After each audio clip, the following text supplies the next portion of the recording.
Hello, Professor in class. This is Giovanni. I want to start off by saying hello to you again, Professor, and to my fellow classmates. I am sure I've had many of you in previous classes, but for those of you that I have not yet met or collaborated with, hello. Let me begin with a brief introduction to myself. First and foremost, I am a child of God. I have been reborn by our Father's grace, mercy, and sacrifice. Secondly, I am a proud husband. I was blessed to have been able to marry my best friend a couple of years ago.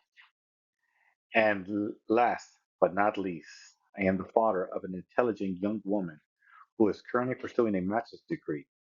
However, unlike her father, who decided to go the public administration route, she decided to go the educational route. Seeing her grow up honestly has been a true blessing. I was a single father, and raising a woman was not easy, at least for me. But thanks to the grace, mercy, and assistance of our Father, I was able to raise a smart, independent young woman who to this day continues to make me proud. Also, the Lord has decided to bless me with another child, which my wife and I will bring into this world in as little as 4 weeks. A little boy named Nathaniel Joseph Figueroa. Now, currently I work for the County of Orange as a mental health specialist for their CARE Act program. I'm actually part of the original team that started this program about 2 years ago. Now, the hope of the program, which is part of state legislation, is to link individuals who are suffering from a psychotic disorder like schizophrenia with linkage to mental health services and intensive case management, which includes housing, all while having court oversight. However, this is a civil program, not a criminal program, meaning it is 100% voluntary.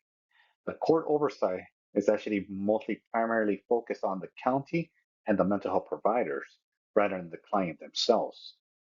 I was actually interviewed by NPR over the summer discussing the CARE Act program and the work that we do with some of the most vulnerable people in our society. And if anybody's interested in that art interview, you go on Google and type in CARE Act program, Orange County, NPR, and you can either listen to the interview or read about it. Now, when I was in seventh grade, I got my first job for an organization called Clean and Green. I remember working hard, cleaning the streets of LA and planting trees. Actually, I remember cleaning the alleys more than anything else, all so that I could save for a pair of 501 green Levi jeans. Now, you might be asking, why green? Honestly, I cannot say, but I believe it has something to do with the alternative rock music I used to listen to as a teenager.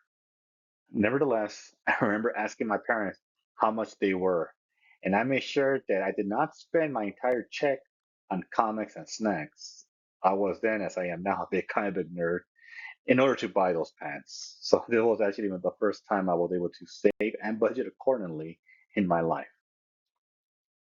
Now, the budget that I will be reviewing is for the city of Pasadena.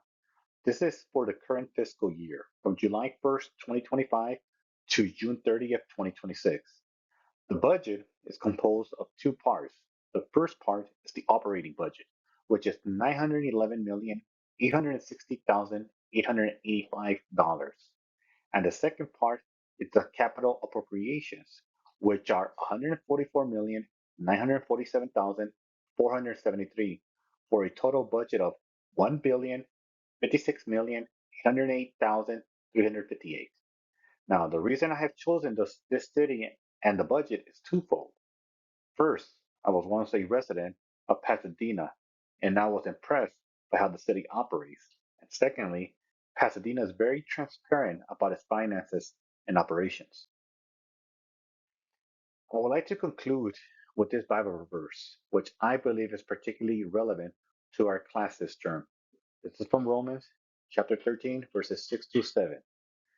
This is also why you pay taxes. For the authorities are God's servants who give their full time to governing.